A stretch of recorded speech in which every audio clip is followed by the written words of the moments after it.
I'm usually Sarah Logan, aka Slogan, but today I'm Taylor Swift, and we'll be doing the Taylor Swift book tag.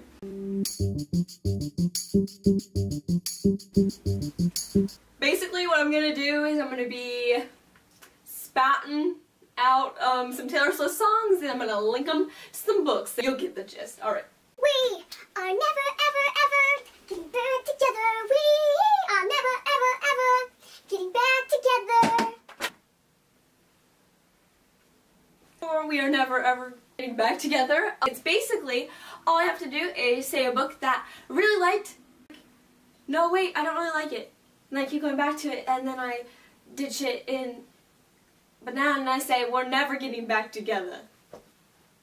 For that one, Insurgent by, well, the Divergent series by Veronica Roth. Why, might you ask, am I picking this? But Sarah, you might say, this is a dystopian, your fave. You love people kicking butt and romance and cool testing and government slaps. Why, yes, I do. So why would I say I don't like this book? Long story short, I loved Divergent. I thought it was amazing. I loved the movie. Took my dad to it. Flew through the thing.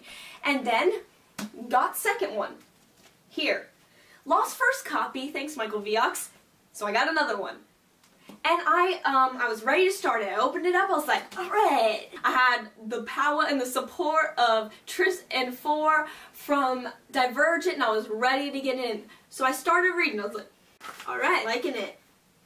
What is going on? This is not what I remember. And this was over the course of like 4 months, probably 6, where I would pick it up and put it down like, I want to be a part of this fandom, this awesome community. Finally, I broke up with it.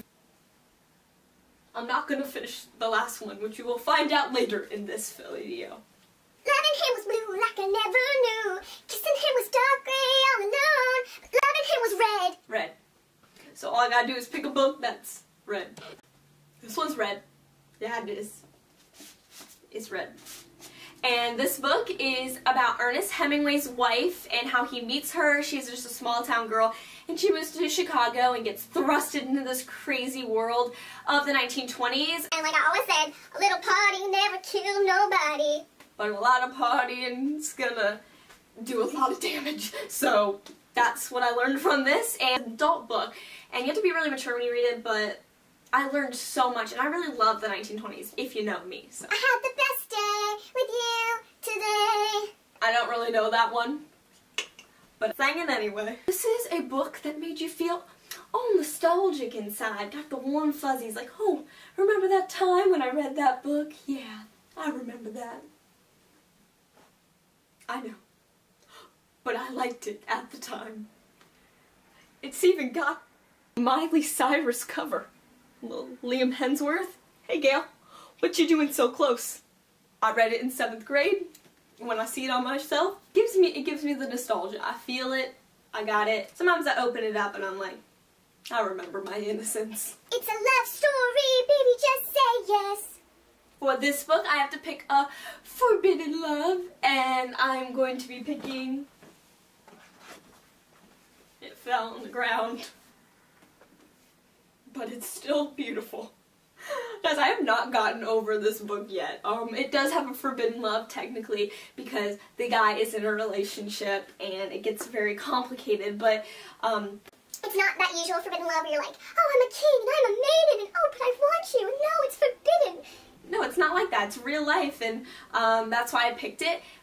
And if you think, ooh, pretty cover, I want to read it, awesome, that's what I thought. So go down, it's in the description box. I will leave a link to my review on it where I'll get you to read the book, just if you haven't. Alright. I knew you were trouble when you walked in. So shame on me now, I blew me to places I've never been. Now I'm lying on the cold hard ground. For I knew you were trouble when you walked in. I have to pick a bad boy that I just couldn't help but love. I had a soft spot for. For that, I'm gonna pick Warner, and I'm gonna pick him because in the first book, I saw him walk in, and I was like, that's trouble right there. I spotted him out, man, and it changes, but I still loved him a little bit. It was a love-hate relationship, but Okay, the next song's Innocent. I've never heard that one by Taylor Swift, so I'm not going to attempt to sing it, but it's there. So Innocent, and this is a song where somebody ruined the ending for you. Need I say more? All I have to say is, last year, lunchroom, Sarah Schuster, and then the tears flew. And I was just snacking on my Sammy, and it ruined everything. And I will never, this is the final breakup line. It's just gonna sit there now, haunting me. Everything has changed. That's not the melody of the song. But I do love this song, with Ed Sheeran and the freckles, and so innocent and cute.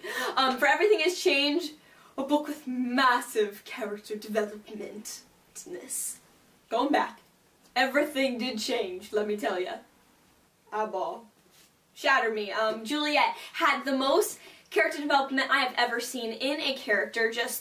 She's a completely different person from the beginning of the book to the end. And I fangirl completely about this series in my last video, and again, I will link it in the description if you want to watch that, because it's funny.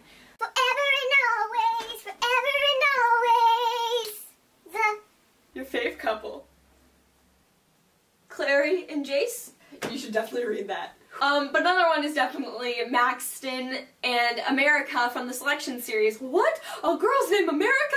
Yeah, it is. You can get away with it if you want to name your little kiddos that.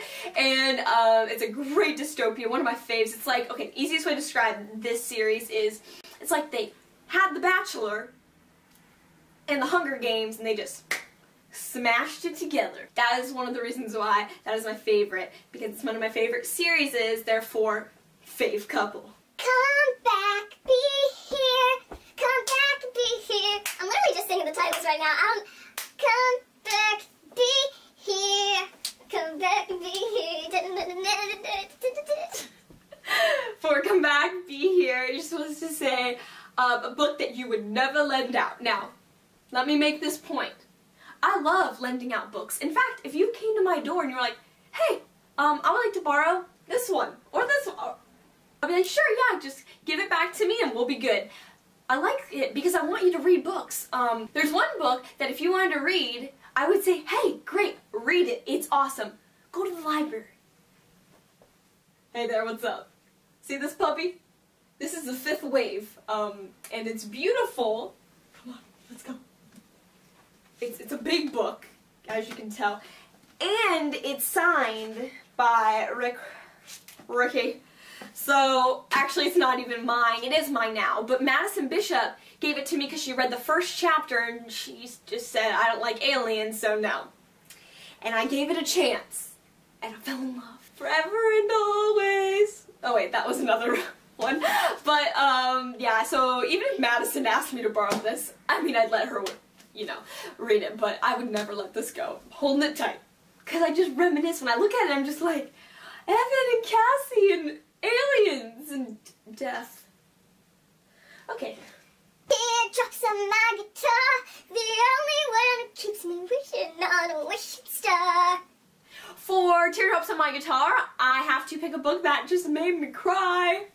Now, I don't cry in books. Let's make that just bottom line here. For this question, there was only one book that really came to mind, and that was Redeeming Love by Francine Rivers. Now, Redeeming Love is a Christian fiction book, but don't let that be like, oh wow, I don't really like Christian books, because it's not. It's a story, and I think you'd like it even if you aren't a Christian. One of the greatest romances ever. It is a complete redemption story and beautiful story, great historical fiction. So if you like historical fiction, I definitely recommend it. If you don't, then I wouldn't recommend it, because I can't recommend every book to everyone. You know, everyone has a certain type. So, historical fiction lovers, I had a tear at the end. Shake it off, I shake it off, I shake it off, I shake it off. I never stay out too late. Ain't nothing on my brain. That's what people say. That's what people say. Shake it off. For Shake It Off, I have to pick a book that has a lot of criticism. People, there's a lot of haters out there for this series, all in all, they are awesome fans, and they will die for their fans and for the book because they love it so much. And for this book, I picked this big bad boy. Now, you're looking at it, and you're like, alright, Stephenie Meyers? Why, Sarah, that's the author of Twilight. I understand you're turning off from it already. You're starting to cringe because you remember the Twilight craziness. And when this came out, man, the haters were on the loose for this one. They were like, it's Stephenie Meyers, so I'm not going to read it. I love Twilight personally. I'm in it now, great. I read them, and I love the movies, and I went to one of the midnight premieres. But that's okay, because I read this one, and it's so different. I love it. And people who hated Stephenie Meyers and the Twilight series loved this book, and I think that even though it has a lot of haters out there, the fans they just shake it off. They're like, I think shaking it off would be a good thing to do in this situation. Well, that is a Taylor Swift tag. I'm Sarah Logan, and thank you so much for watching. Man, I love me some T-Swift, so I've just really enjoyed just hanging out with you guys and just jamming and chatting about these books. It's so weird to like connect a book to a song, but it was fun. See you next time. Bye!